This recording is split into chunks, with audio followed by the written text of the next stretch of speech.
નમસ્કાર દર્શક મિત્રો, હું શીતલ મહેતા ન્યૂઝ ઓફ કચ્છમાં આપનું સ્વાગત છે। જોઈએ આજના સમાચાર।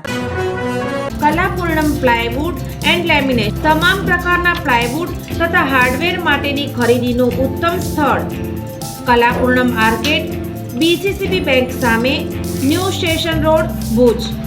કેતુ મહેતા 9408619451। થોડા દિવસ પહેલા ભચાઉમાં અકસ્માતે મૃત્યુ પામનાર યુવાનનો અકસ્માત નહીં પણ હત્યા કરાઈ હોવાની વાત બહાર આવી। સગા ભાઈએ બહેનનો સુહાગ છીનવી લીધો। ભચાઉના હિંમતપુરા ફૂલવાડી વિસ્તારમાં બુધવારે રાત્રે 8:15ના અરસામાં પગપાળા જઈ રહેલા યુવકના કારની ટક્કરે થયેલા મૃત્યુનો બનાવ અકસ્માતનો નહીં પણ હેતુપૂર્વકની હત્યાનો હોવાનો ઘટસ્ફોટ થયો છે। પરિવારની મરજી વિરુદ્ધ પોતાની બહેન જોડે કરેલા લગ્નની અદાવત રાખીને શાળાએ પગપાળા જઈ રહેલા બનેવી પર કાર ચડાવી કચડી નાખ્યો હતો। મરણ જનાર વિનોદ ઉર્ફે જીગર પ્રેમજીભાઈ ચૌહાણ બુધવારે રાત્રે ફૂલવાડી વિસ્તારમાં રોડની એક સાઈડમાં પગપાળા જતો હતો ત્યારે બીજલભાઈ દાફડાના ઘર સામે બોલેરો કેમ્પર ગાડીએ તેને અડફેટે લીધો હતો। ગંભીર ઈજાથી વિનોદનું મૃત્યુ નિપજ્યું હતું। બોલેરોમાં 2 જણ સવાર હતા। કાર મેહુલ લાખાભાઈ કોલી હંકારતો હતો। મેહુલની બહેન શિલ્પા સાથે મરણ જનાર વિનોદે 2023માં લગ્ન કર્યા હતા। આ લગ્ન અંગે શિલ્પાના પરિવારજનો નારાજ હતા।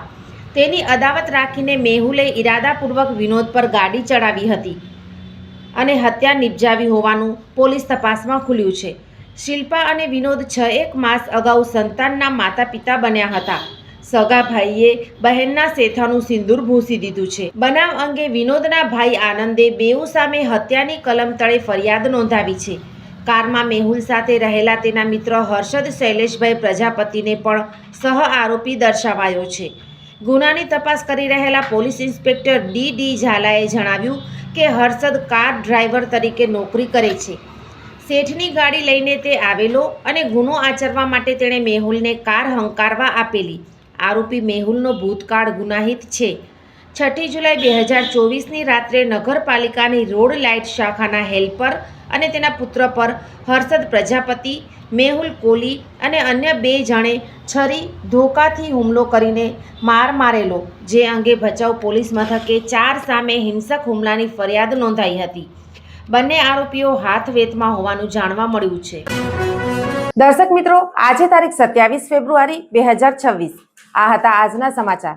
આવતીકાલે ફરી મળીશું, ત્યાં સુધી મને રજા આપશો। નમસ્કાર।